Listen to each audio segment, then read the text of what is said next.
So, this is a new one on me, cooking with the Ninja Foodi.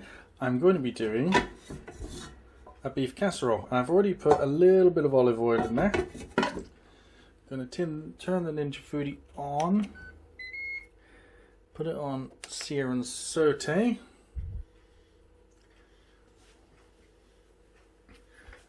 Yeah, high. I think that's good. I've got some seasonings here to go in. And the first ingredient that's going to go in, other than the extra virgin olive oil, which I've already put some in, but I think I'm going to need a touch more because, there we go. I want the bottom of the pan covered, and it's quite an odd shape if you look.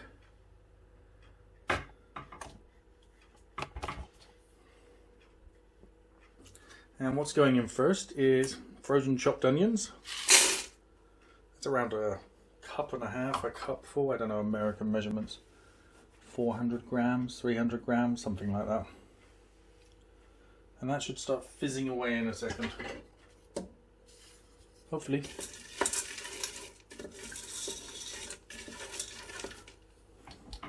It's kind of a gunky mess at the moment, look at that. The frozen stuff, it's just not looking good at the moment. Oh, I can hear something. Starting to hear fizzing. Let me pause this. That's better. I found the camera a better position where it can better take advantage of and film what's going on in there. So it is, well, slowly defrosting.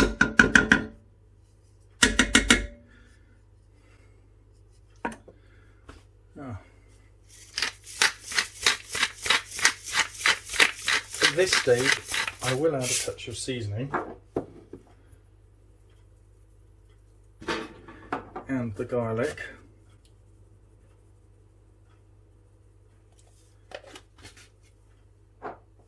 And a smidge of the cayenne pepper.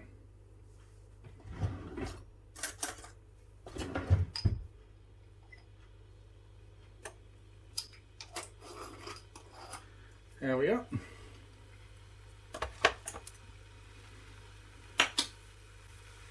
And a little bit of this. Imposed Worcestershire sauce really does help with it's adding a bit of, I would say, essentially monosodium glutamate and just a little hint of a, it's a anchovy type flavour into the food. Really is fantastic for that. There we go. See that bubbling away in there? That really does smell spicy good. Onions will soften up. I don't really want to caramelize them, I just want to soften them.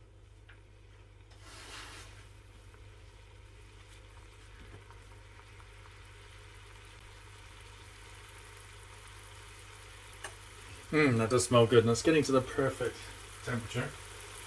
Bubbling away. For the next ingredient, which is the extra lean diced beef.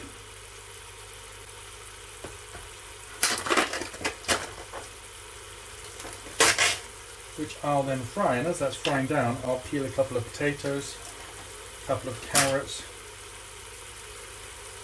and chop them up and pop them in.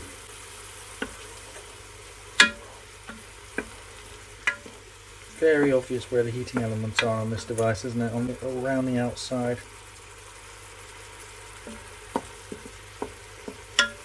Oh, we're starting to get there.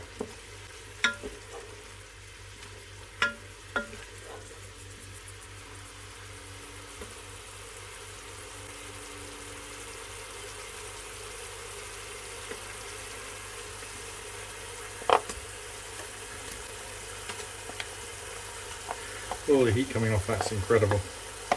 That really is a good frying temperature. Don't be afraid of the blood. It's going to come out of the meat as it's cooking anyway. I just want to sear and seal that a little bit.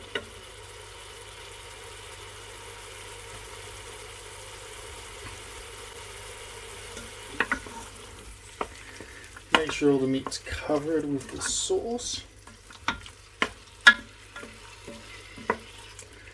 This is a kind of both searing, and marinating. Got a few things going on here.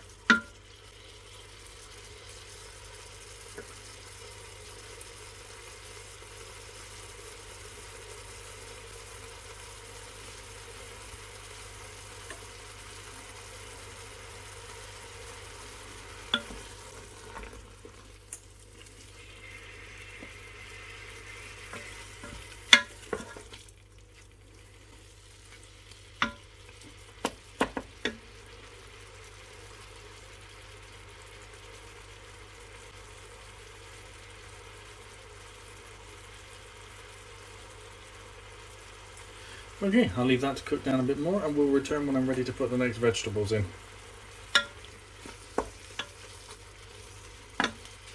Now what also goes in is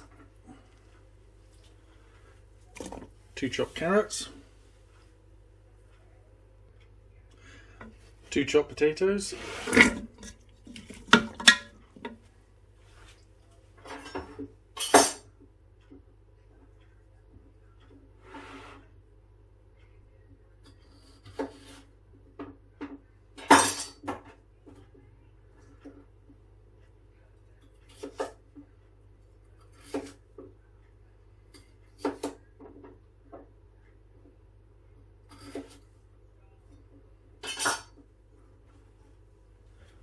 some leftover new potatoes.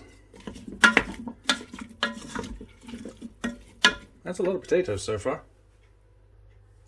Frozen mixed vegetables. Not looking too bad, just missing a couple of things.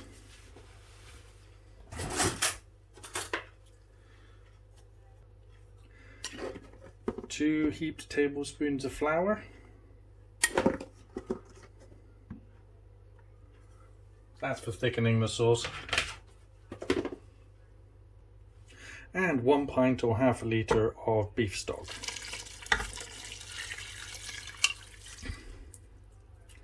I had to use 3 stock cubes to get the consistency that I wanted. I'm pretty sure when I was a kid it would have only taken 2 OXO cubes, but these days the OXO cubes have this funny pattern to them and they seem to contain like a third less stock. And I'm not kidding you there. I think it's their way of making more money without making the packet smaller or raising the price over the years. And there we go. It's a pretty healthy looking stew. Now I'm going to pressure cook this for 20 minutes. So now it's finished the 20 minutes pressure cooking. I'm just putting in the dumplings I've made, which is simply flour, butter, salt and pepper. And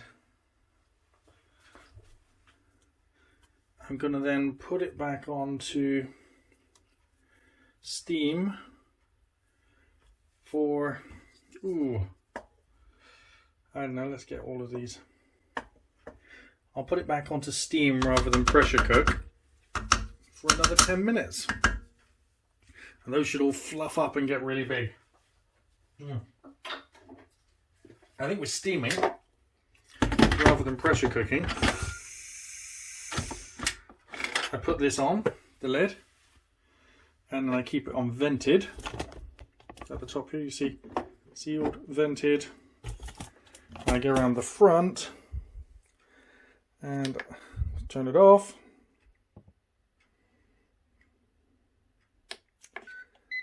Turn it on. Steam, 10 minutes, start.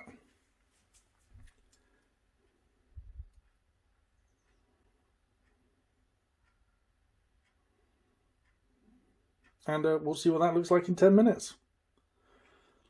They should all be nice and big and fluffy and cooked all the way through.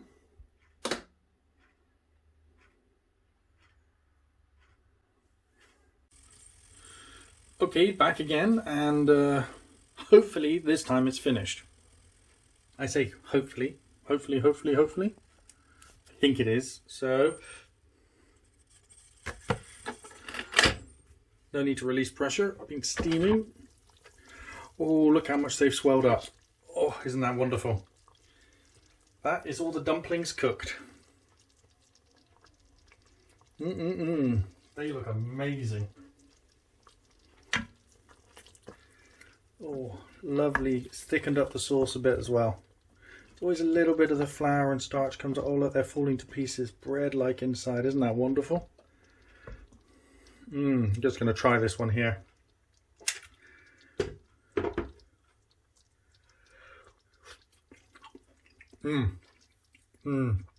Never eat anything that hot. You're going to burn your lips. Ouch. Lovely suety type flavour.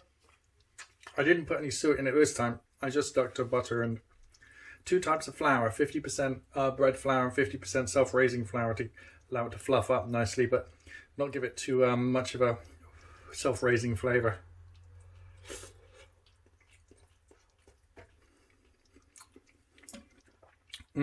Wonderful. Well, I'm going to put the lid back on that for when the family is ready to eat in about 10-15 minutes.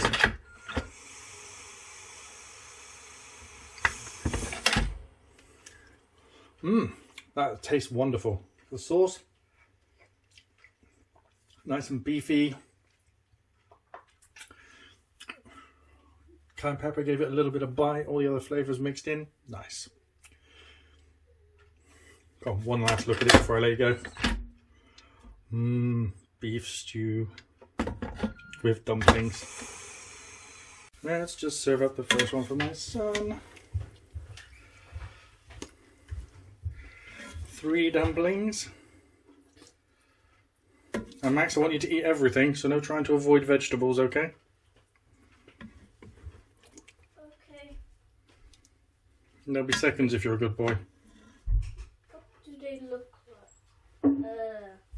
What do you mean, I had one of these before and I